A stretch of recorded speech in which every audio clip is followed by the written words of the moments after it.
देखिए, मैं जामी साहब आपका सवाल उसका जवाब आपको भी पता है, अत्तर काज़मी को भी पता है, हबीब अकरम को भी पता है और मुझे भी पता है। हमें पता है कि फॉरवर्ड ब्लॉक्स जो हैं वो कैसे बनते हैं, ये ग्रुप्स कैसे बनते हैं। ज़्यादा दूर ना जाएँ, आप 2001 से 2 से शुरू करें। हुँ। मुशर्रफ साहब आर्मी चीफ भी थे, मुशर्रफ साहब एडमिनिस्ट्रेटर भी थे। सबको पता है पीपल्स पार्टी पैट्रियट उन्होंने बनाई।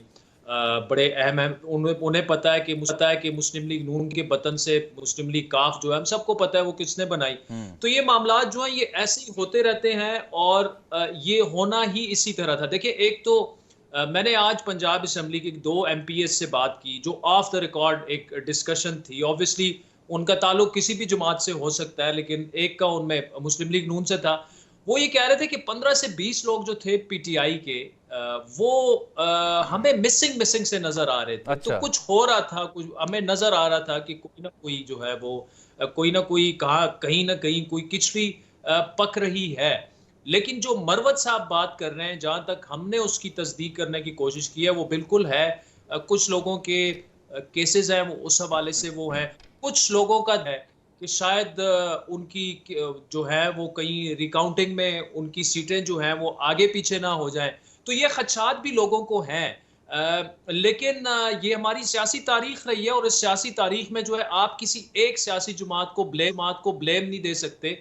इसमें नून लीग ने पीपल्स पार्टी में जब फॉरवर्ड ब्लॉक्स बने थे हिमायत भी की थी और फैसिलिटेट भी किया था। हुँ। पीपल्स पार्टी ने फिर नून लीग को तुड़वाने में या काफ लीग में या जहां-जहां ये पार्टियां जो है एक दूसरे के खिलाफ इस्तेमाल हुई हैं।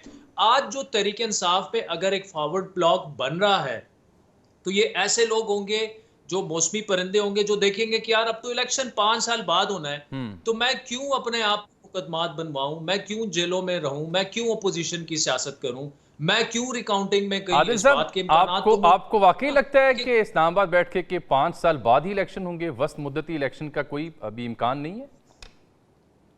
देखिए, मैं और आप ना ये डिसाइड कर सकते हैं और हम सिर्फ तज्जिया ही कर सकते हैं। और देखिए, हमेशा याद रखें, पाकिस्तान के हर जर्नलिस्ट का तज्जिया जो है ना वो सुबह 6 बजे तक वैलिड होता है। आपको पता है कि 6 बजे जब फैसला करने वाले लोग उठते हैं हाँ। तो सवा 6 बजे क्या कुछ हो जाए, जामी और आदिल शाह साहब सोए हुए होंगे, सवा 6 बजे हमारे तज्जिए दरिया बुर्द हो जाते हैं। नहीं, तो ऑब्वियसली तवील लेकिन शब बेदारी के बाद जब हकीकत सुबह इबादत की जाती है तो उसके बाद नए ख्यालात आते हैं, नए फैसले जन्म लेते हैं। बिल्कुल, बिल्कुल। तो हकीकत तो देखिए ये है, और 5 साल और कॉन्स्टिट्यूशन हमें ये कहता है कि जब एक दफ़ा इलेक्शंस हो जाएँ, तो 5 साल बाद ही फिर इलेक्शन होते हैं। तो ज़ाहिर-सी बात है, अब 5 साल बाद और जो हमें नज़र आ रहा है ना, देखिए, हुँ। Let's be realistic.